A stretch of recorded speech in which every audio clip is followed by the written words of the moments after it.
Hello बच्चों, स्वागत है आपका अपने चैनल द CRS टेक पर। तो आज हम आपको यानी क्लास 10th वालों के लिए मैथ से दो महत्वपूर्ण प्रश्न लेकर आते हैं। बोले तो आज की वीडियो से ये 4 नंबर आपको लेकर आ चुके हैं। तो अगर आपको 2025 के बोर्ड एग्जाम में बोले तो क्लास 10th वाले अगर गणित के पेपर में ये 8 नंबर अगर नहीं छोड़ के आने हैं तो बच्चों आज की वीडियो देख लो और मैं यकीन दिलाता हूं यही प्रश्न आपसे 8 नंबर में पूछे जाएंगे।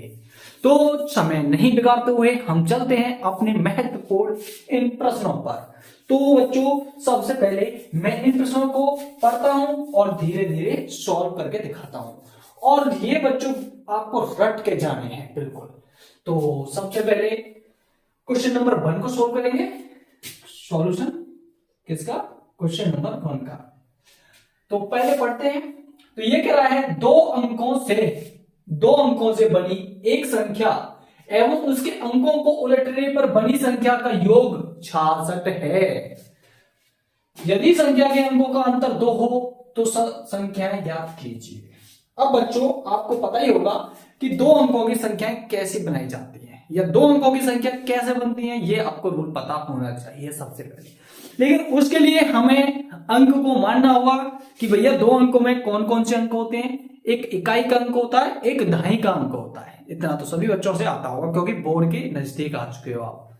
तो हम सबसे पहले इकाई का अंक और दहाई का अंक मान लेते हैं। तो माना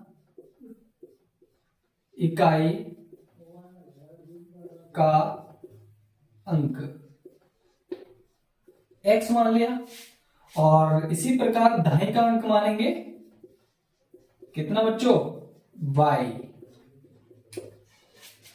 अब बच्चों सबसे पहले आपको यह समझना है कि क्वेश्चन में क्या बोला है जी। इसने बोला है कि दो अंकों से बनी संख्या। अब लेकिन इन दो अंकों से बनी संख्या कौन सी होती है ये आपको कैसे पता चलेगा भैया? क्योंकि दो अंकों की संख्या तो 10 से स्टार्ट होती है और 99 तक होती है। अब इनमें से कौन सी संख्या होगी ऐसी?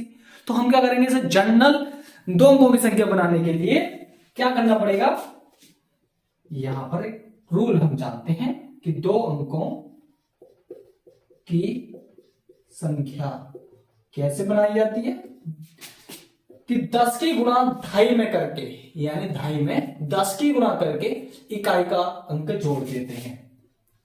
क्या करेंगे? ढाई में 10 की गुणा करके इकाई का अंक जोड़ देते हैं तो वो हमारी दो अंकों की संख्या मिल जाती है। क्या प्रूफ करके देखो?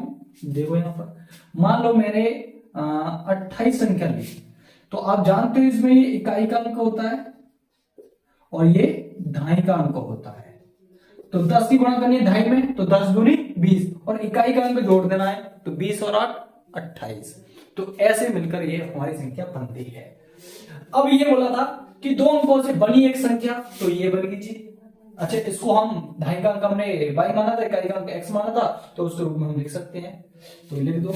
ये तो जनरल फॉर्मूला है जो आपको सभी बच्चों को याद रहना चाहिए, जो मैंने यहां लिख दिया है। तो यहां लिख सकता हूं दो अंकों की बनी संख्या,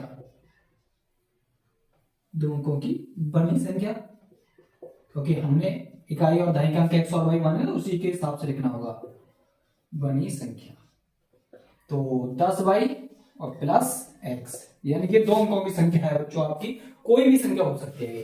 तो कह रहा है इसके बाद आगे बढ़ते हैं, एवं उसके अंकों को उलटने पर बनी संख्या का योग, यानी ये संख्या और इनके अंक उलटने में यानी पलटने में उन दोनों को जोड़ने में, यानी उलटने से पहले और उलटने के बाद उनका जोड़ कितना है? 66 है। जैसे ये 28 है और इनके अंक पलटने में तो यानी 8 2 की जगह 2 8 की जगह तो कितना हो जाएगा? 82। तो इन दोनों को जोड़ेंगे तो कितना आना चाहिए? 66 आना चाहिए। हालांकि आएगा नहीं लेकिन मैं आपको समझा रहा हूं क्योंकि यहां से ये कोई भी संख्या ऐसे ढूंढनी है हमें। तो अब मैं कह रहा हूं अंकों को उलटने पर बनी संख्या कितनी हो जाएगी? इकाई का अंक आ जाएगा ढाई के पास और धन का अंक पहुंच जाएगा इकाई के पास, यानी ये संख्या हो जाएगी। अब प्रश्नानुसार समझ लेते हैं क्या कह रहा था वो कि भैया प्रश्नानुसार ये संख्या और ये संख्या, इन दोनों संख्याओं का योग कितना है? 66 है। तो यहां लिख देंगे कि 10y प्लस x और प्लस 10x प्लस के y, यानी उलटने से पहले संख्या जो होती है 2 अंकों की और उलटने के बाद जो संख्या है वो उनका योग 66 होगा। थोड़ा सा सॉल्व कर लो इसे देखो, ये प्लस प्लस है, सब तो चिन्ह चेंज होंगे नहीं, तो इसे मैं डायरेक्ट जोड़ देता हूं, कोष्टक खोलने की जरूरत ही नहीं है आपको। तो x और 10x हो जाएंगे 11x और 10y और 1y हो जाएगा 11y बराबर 66। आपको पता चल रहा होगा कि इसमें 11 का भाग जा रहा है, तो प्रत्येक पद में 11 का भाग लगा देंगे, x प्लस y बराबर हो जाएगा 6। समीकरण नंबर फर्स्ट। बताओ बच्चों कितना आसान प्रश्न था, अभी हुआ नहीं है लेकिन अभी एक समीकरण बनी है। ऐसे ही आपको पहली समीकरण बनानी है और दूसरी समीकरण वो बहुत ही आसान है जो पहले से दे रखी होगी उसने। तो वो क्या रखी है उसने, क्या कह रखा है कि इन अंकों का अंतर 2 हो यदि, ये यहां लिख देता हूं, यदि अंकों का अंतर 2 हो। अच्छा अंक कौन से थे हमारे? यही तो थे x और y। तो x में से y को घटाएंगे, x में से y को घटाएंगे तो कितना बैठता है? 2 बैठता है। समीकरण नंबर सेकंड। बताओ बच्चों, अब तो बच्चों देखो मैं बहुत बड़ा बड़ा लिख रहा हूं क्योंकि बच्चों की बहुत डिमांड आती है कि सर छोटा छोटा लिखते हो, थोड़ा बड़ा बड़ा लिखा करो, तो इसलिए मैं आज बड़ा बड़ा लिख रहा हूं जिससे कि आपको आसानी से दिखाई दे जाए। और बच्चों अब इसके बाद हम जानते हैं समीकरण को हल करना। समीकरण नंबर फर्स्ट व सेकंड को विलोपन विधि से या प्रतिस्थापन विधि से, जिससे आपको मन करे उससे कर देना, लेकिन आपको बेवकूफी नहीं करनी है। आपको कैसे करना है? विलोपन विधि से। अच्छा विलोपन विधि से करने के लिए x प्लस वाई दोनों से निकलता लो बराबर 6 और ये x माइनस वाई बराबर 2। अच्छा छोटा सा हो गया, फिर से क्वेश्चन में से बड़ा कर देता हूँ तो फिर शिकायत आएगी कि बड़ा नहीं लिखते सर। तो x प्लस के वाई बराबर 6 और ये सेकंड है x माइनस वाई बराबर 2। इस प्रकार आपको सॉल्व करनी है। देखो हाँ इनके चिन्ह पहले से ही सेम बोला, विपरीत चिन्ह के और गुणांक भी सेम है तो कट जाएंगे जोड़ने पर, तो ये हो जाएगा 2x और ये हो जाएगा 8 और 2 का भाग लगाएंगे क्योंकि ये गुणा में है तो ये हो जाएगा 4। अब भैया क्या कि x का मान रख देंगे समीकरण नंबर फर्स्ट में रख दो, चाहे रख दो सेकंड में, जिसमें आपसे रखा जाए उसमें रख दो। तो x प्लस वाई टाल लेता हूं समीकरण को, तो इस x की जगह कितना रख दूंगा? 4 रख दूंगा प्लस के y बराबर 6। तो कुल मिला के ये 4 को पक्षांतर करेंगे तो y बराबर कितना हो जाएगा बच्चों कि 6 माइनस 4, तो y बराबर आ गया 2। इस प्रकार आपके ये आंसर आ गए। लेकिन आपको लिख के कैसे आना है यहाँ पर कि मतलब हाँ हमें तो संख्या चाहिए थी तो हम लिख देंगे अतः 2 अंकों की संख्या, 2 अंकों की संख्या क्या थी? 10y प्लस के x, ये तो थी 2 अंकों की संख्या। तो हम क्या करेंगे कि 10y की जगह रख देंगे 2 और x के यानी x का मान आया था 4, तो 10 दूनी 20 और 4 24, तो ये हो गया हमारा आंसर 24। अब देखो बच्चों इनके अंक उलट देंगे ना तो 4 2 की जगह आ जाएगा, ये तो कितना हो जाएगा 42, तो 42 और 24 कितना होता है? 66 होता है। देखो ये आपके क्वेश्चन की जांच करने के लिए देखते हैं। तो बताओ बच्चों ये 4 नंबर आपके पक्के हुए कि नहीं? जल्दी बताओ ये 4 नंबर पक्के हुए कि नहीं? मुझे कमेंट करो जल्दी फटाफट। अब चलते हैं मैं अगले 4 नंबर की ओर और इसे जल्दी नोट करो फटाफट बच्चों, मैं इसे रख करता हूं। अगर आपको वीडियो पसंद आ रही है तो वीडियो को लाइक करो, शेयर करो, क्योंकि जितनी आप लाइक करोगे शेयर करोगे उतना हमें मोटिवेशन मिलेगा, हम उतनी ही आपको मेहनत करेंगे। तो अब हम आपको वीडियो नहीं लेके आ पाते हैं, उसका रीजन यही है कि आप वीडियो को लाइक नहीं करते हो, शेयर नहीं करते हो, जिससे कि हमारे पास जो व्यूज रहते हैं वो कम से कम रहते हैं, तो उस वजह से हम आपको वीडियो नहीं लेके आ पाते हैं। तो बेटा थोड़ा से जैसे हम आपकी मदद कर रहे हैं वैसे आप भी हमारी इसी प्रकार मदद करो। तो हम चलते हैं प्रश्न नंबर 2 की ओर। ठीक है बच्चों,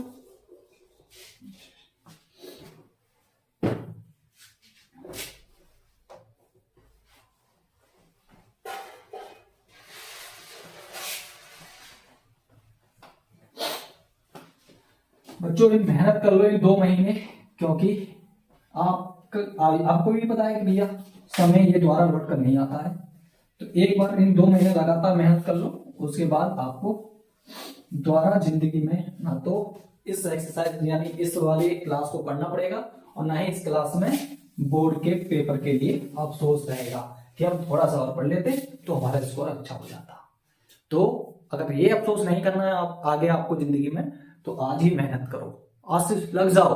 क्योंकि आप ये नहीं कि आप पढ़ नहीं पाए या अब हो नहीं पाएगा आपसे, बेटा ये आपके पास अभी जो समय है ना, ये बहुत ज्यादा समय है।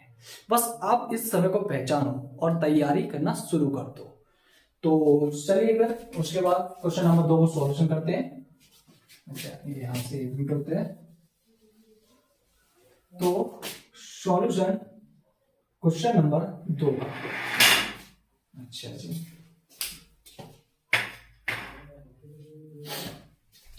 तो बेटा ये आपको पता ही होगा कि ये प्रश्न हर बार के पेपर में पूछा जाता है, ये तो आपने देख ही लिया होगा।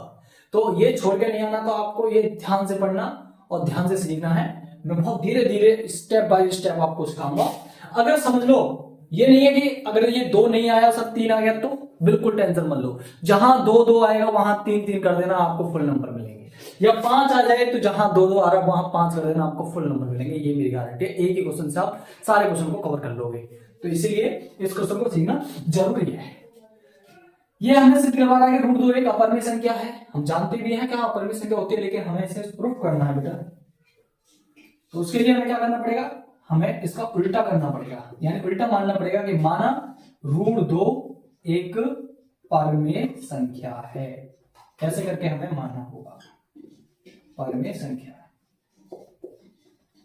अच्छा जी, हमने अगर इसको परमेय संख्या माना है तो आप सभी जानते होंगे बच्चे कि ये P/Q को ही हम परमेय संख्या कहते हैं, तो इसको हम P/Q के बराबर रख सकते हैं। लेकिन एक बात याद रखो, यहां पर हमारी जो P और Q संख्या है ना बेटा, यहां पर हमारी जो P और Q संख्या है ना, वो कौन सी संख्या ली गई है पता है, वो सहअभाज्य संख्या ली गई है। अब समझने वाली बात यह है, ये सहअभाज्य संख्या होती कौन सी है, बहुत से बच्चों को नहीं आती है। बेटा सहअभाज्य संख्या होती है जिनका एचसीएफ निकालेंगे तो 1 के बराबर आता है, उनको हम वो सहअभाज्य संख्या कहते हैं। जैसे अगर आपको डीपली समझाऊं तो जैसे 8 है और एक 9 है, इनका देखो एचसीएफ निकालेंगे, वो हाँ ठीक है, एचसीएफ निकालेंगे तो 1 आएगा, क्योंकि 4 दूनी 8, या और सॉल्व कर सकते हो इसे कि 2 दूनी 4, 4 दूनी 8 और ये 3 दिया 9। देखो इसमें कुछ भी कॉमन नहीं है तो इनका एचसीएफ कितना आता है, 1 आता है। अगर चलो ठीक है, यहां तक आपको समझ में आ गया होगा, यहां तक कोई दिक्कत ना होगी, मैं आपसे उम्मीद करता हूं। और जैसे ही आपको समझ में नहीं आए मेरे को कमेंट करना, मैं आपको ठीक है इस क्वेश्चन को समझा दूंगा, टेंशन मत लो। अब यहां से आपको इसके नीचे रखकर कैंची की गुणा करनी है, तो ये P हो गया और ये Q√2 हो गया। अब यहां से जैसे ये हो जाए क्रॉस मल्टीप्लाई, तो यहां आपको कर देना दोनों ओर वर्ग, दोनों ओर वर्ग करने पर, दोनों वर्ग करेंगे तो ये हो जाएगा P² और ये हो जाएगा √2 का वर्ग 2 होता है और Q का हो जाएगा Q²। अब इसको दे देंगे समीकरण नंबर फर्स्ट। अब बेटा यहाँ पर आपको ये बात रखनी होगी और मैं सिखा भी दूंगा, टेंशन मत लो। अभी यहाँ पर लिखना होगा कि P² का मान जो है वो 2Q² है, तो हम कह सकते हैं P² के मान में 2 का भाग जाएगा, या 2 P² 2 से विभाजित है, ये कह सकते हैं। बताओ बच्चों, आगे देख लो भाग इसके मान में, ये कोई भी Q कोई भी पूर्णांक है, यहाँ पर यहाँ लिख भी सकते हैं Q कोई भी पूर्णांक, कोई भी पूर्णांक, कोई भी पूर्णांक संख्या रखेंगे। मान लो 1 रखा तो 2 × 2, तो 2 में 2 का भाग जाता है कि नहीं। मान लो हमने 2 रखा तो 2 का वर्ग करना होगा 4, 4 दूनी 8, बता 2 का भाग जाएगा कि नहीं। यानी यहाँ पर कोई भी संख्या रख लो Q को, Q की जगह उसमें 2 का भाग जाता है, तो इसलिए लिख दिया P² 2 से विभाजित है। तो P² 2 से विभाजित है ना, तो P भी 2 से विभाजित होती है। आप देख लेना, विभाजित करके विभाजित होगी। जब हमें पता चल गया भैया P 2 से विभाजित है, तो हम इसको लिख सकते हैं P बराबर कोई भी 2R, यानी इसे R कोई भी हमने पूर्णांक संख्या मान ली यहाँ पर, क्योंकि यहाँ P² Q थी यहाँ पर, तो मैंने यहाँ पर P जब 2 से विभाजित था तो P को हमने R मान लिया ऐसे। तो इस प्रकार से अब यहां पर दोबारा से हम वर्क कर देंगे दोनों ओर। वर्क करने पर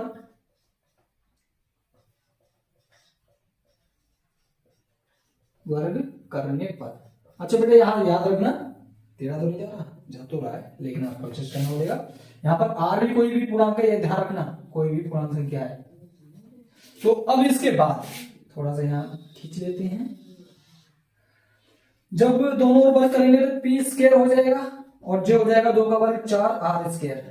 अब यहां से बेटा समीकरण नंबर फर्स्ट से देखो जल्दी फटाफट क्या देखेंगे कि फर्स्ट से पी स्क्वायर की जगह 2q स्क्वायर रख सकते हैं, तो यहां रख देंगे 2q स्क्वायर बराबर 4r स्क्वायर। बताओ बच्चों यहां तक क्लियर है क्या? जल्दी बताओ क्लियर है यहां तक? तो अब उसके बाद 2 से भाग लगाएंगे तो ये q स्क्वायर बराबर हो जाएगा 2r स्क्वायर। ये हो गया 2r स्क्वायर का 2 दूनी 4। अब इसे दे देंगे समीकरण नंबर सेकंड। अब बेटा यहां पर देखना जैसे मैंने पी स्क्वायर की कहानी लिखी थी वैसे ही हम क्यू स्क्वायर की कहानी लिख सकते हैं कि भैया क्यू स्क्वायर 2 से विभाजित है तो क्यू भी 2 से विभाजित होगी। बिल्कुल सेम पी की तरह, यही बात आपको रट के जानी है बस ओनली। अब हमें यहां से एक पता चल गया भैया कि पी भी 2 से विभाजित है रही है। पी संख्या जो है यानी ये जो पी जो संख्या मानी थी क्यू जो मानी थी पी भी 2 से विभाजित है, क्यू भी 2 से विभाजित रहेगी। अब एक बात बताना, कोई भी संख्या लेके देखते हैं, जैसे हमने 8 ली, 1 लेके 4, तो ये पी का मान माना हमने और ये माना क्यू का मान। तो देखो ये भी 2 से विभाजित है और ये भी 2 से विभाजित है, तो इनका एचसीएफ निकाल के देखो इनका बन आ जाएगा, नहीं आएगा बन। तो इसका मतलब ये सहभाज्य संख्या नहीं है। तो इसका मतलब हमने जो संख्या मानी थी वो सहभाज्य मानी थी, पर हमारी जो संख्या पी और क्यू जो सिद्ध होगी वो क्या होगी? सहभाज्य नहीं है। बताओ बच्चों, तो इसका मतलब यहां लिख देंगे इसी बात को लिख देते हैं थोड़ा सा, क्योंकि जगह हमारे पास बहुत है। तो यहां लिख दो P तथा Q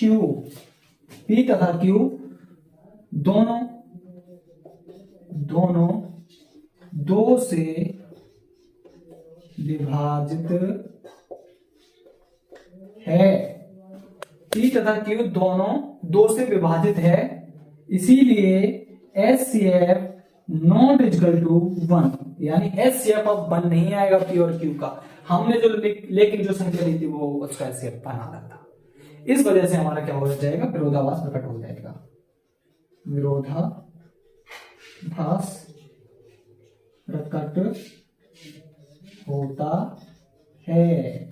जब भैया विरोधाभास प्रकट हो गया ना तो हम लिख देंगे अब है √2 एक अपरिमेय संख्या है। बिल्कुल ऐसे ही क्वेश्चन आपको करके आना है अगर आपको ये 4 नंबर पक्के लेके आने हैं तो।